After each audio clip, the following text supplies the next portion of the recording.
Right, so it's almost funny watching Britain's establishment remember what panic feels like, isn't it?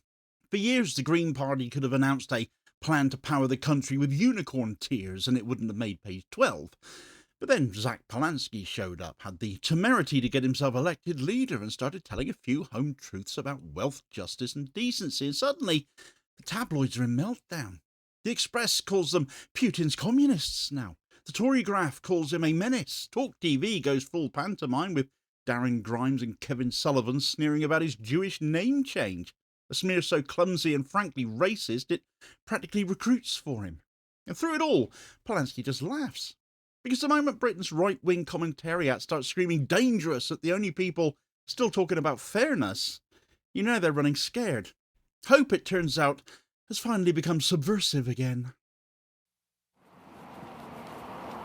I grew up in the north, not far from here.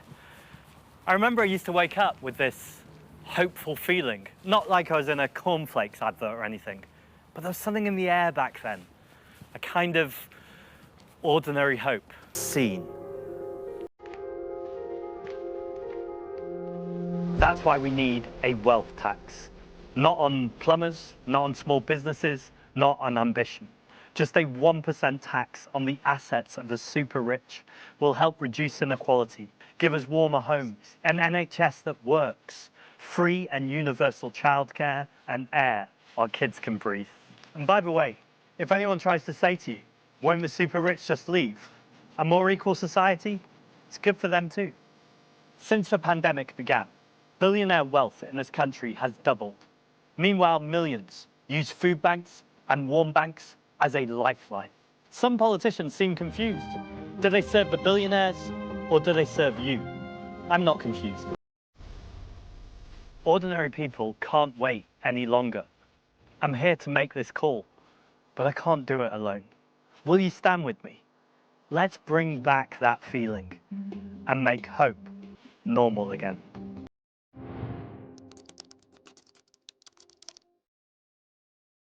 Right, so the screen fades from black into the Green Party's new broadcast called Let's Make Hope Normal Again, and it was a good one, wasn't it? No studio gloss, no slogans about growth or greatness. Just Polanski himself talking about us. People. Real, tired, honest people just trying to get by. Talking about what they still want this country to be, what they hope it to be.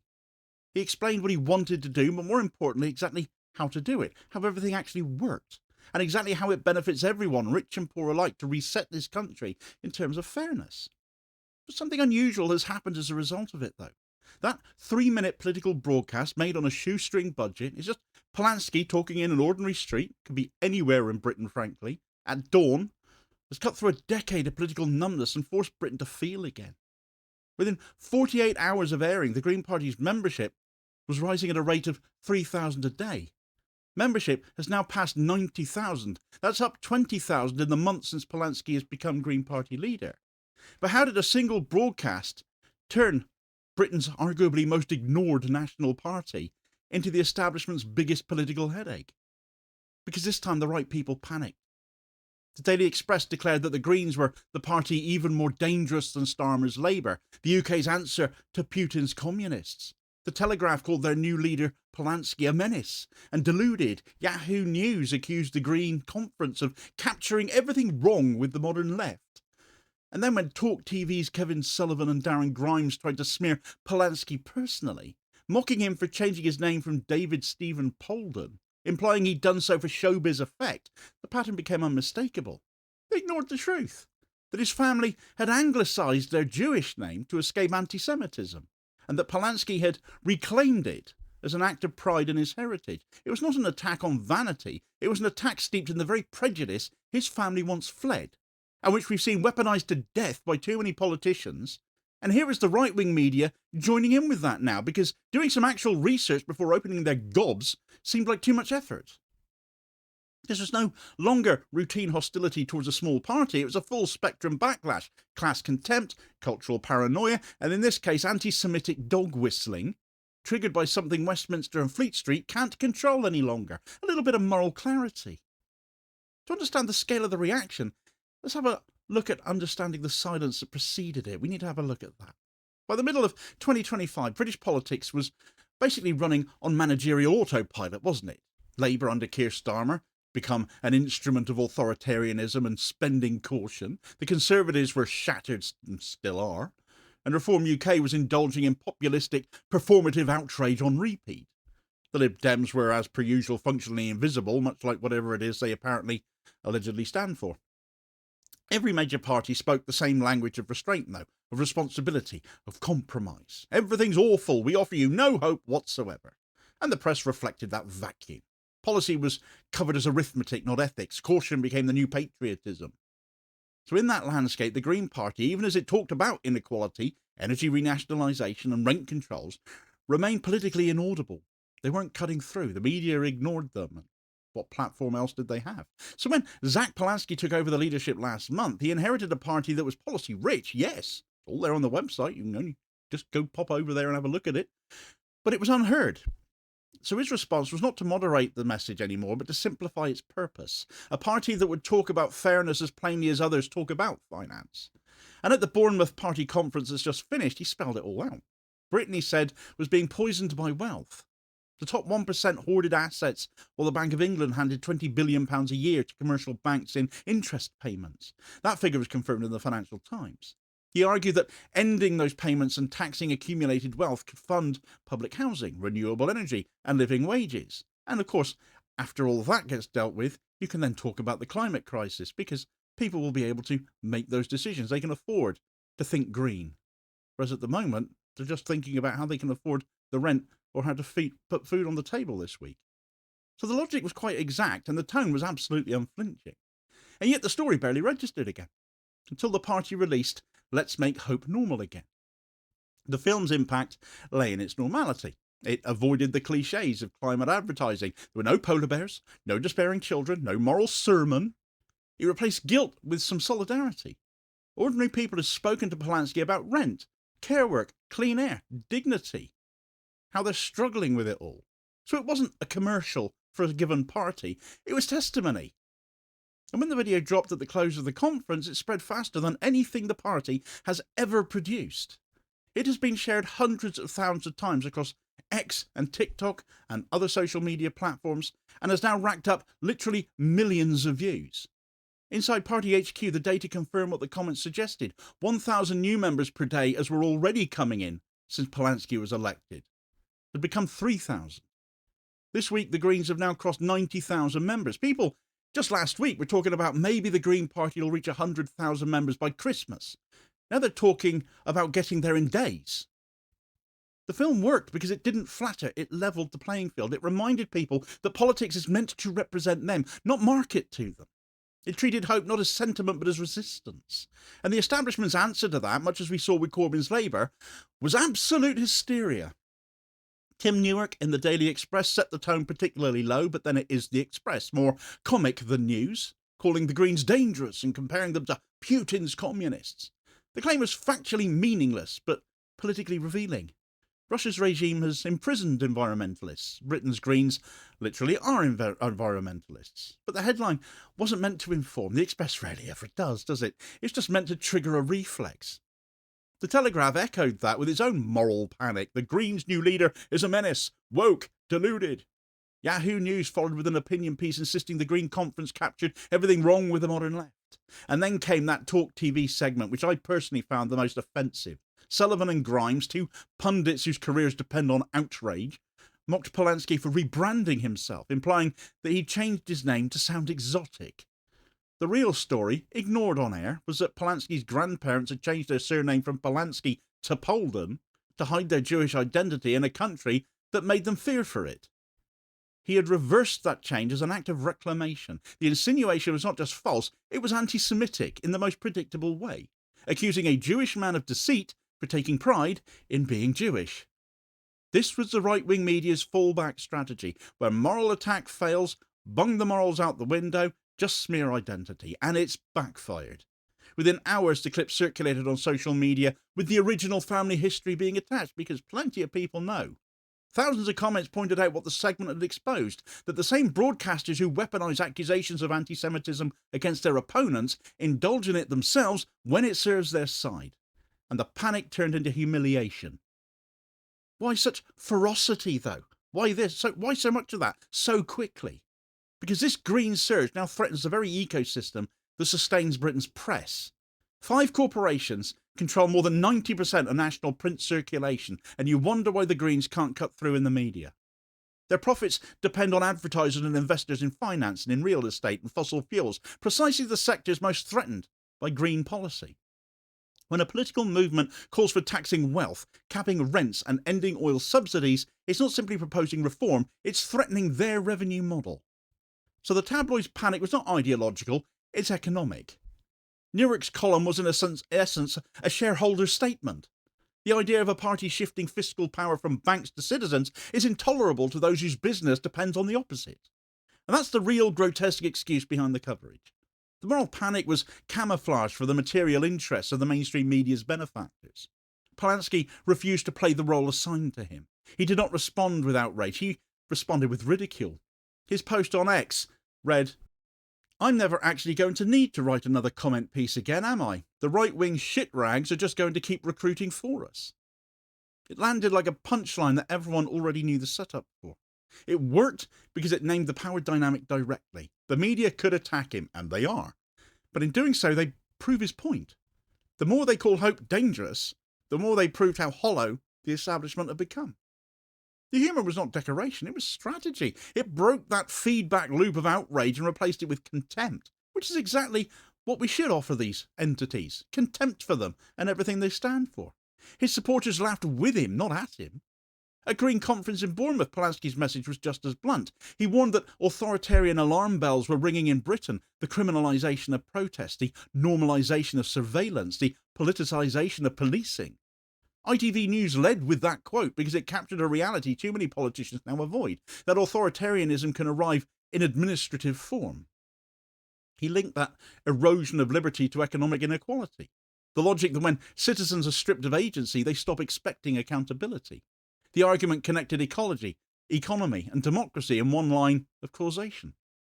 And the effect was pretty startling, actually. For the first time in a decade, a political leader was speaking in moral language without the sanctimony that so often goes along with it. He was treating fairness as a matter of security, not charity. And that return to moral politics, which is direct and factual and ethical, is what's broken the media's composure. Britain's press has long depended on a political class that confuses competence with virtue. And Polanski refused that distinction. He's not going to play their game. And so here we are in the second week of October, and Green Party membership has exceeded 90,000. The data from YouGov confirmed that the surge translated into public perception as well. In London, the Greens have overtaken Labour as the most popular party, and among voters under 40, they lead by a wide margin now too. The effect is measurable, therefore, but the significance is moral. It proves that when cynicism collapses, people re-enter politics. They re-engage with it.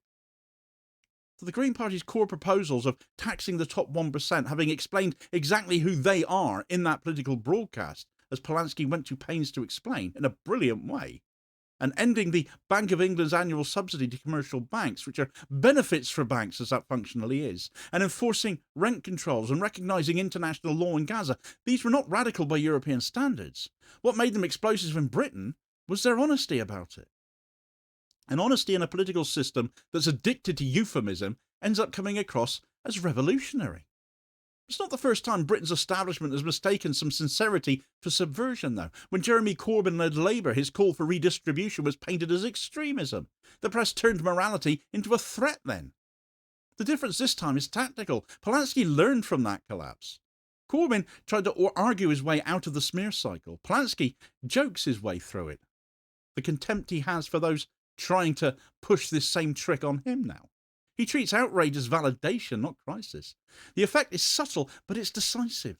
It denies the media the satisfaction of having any control.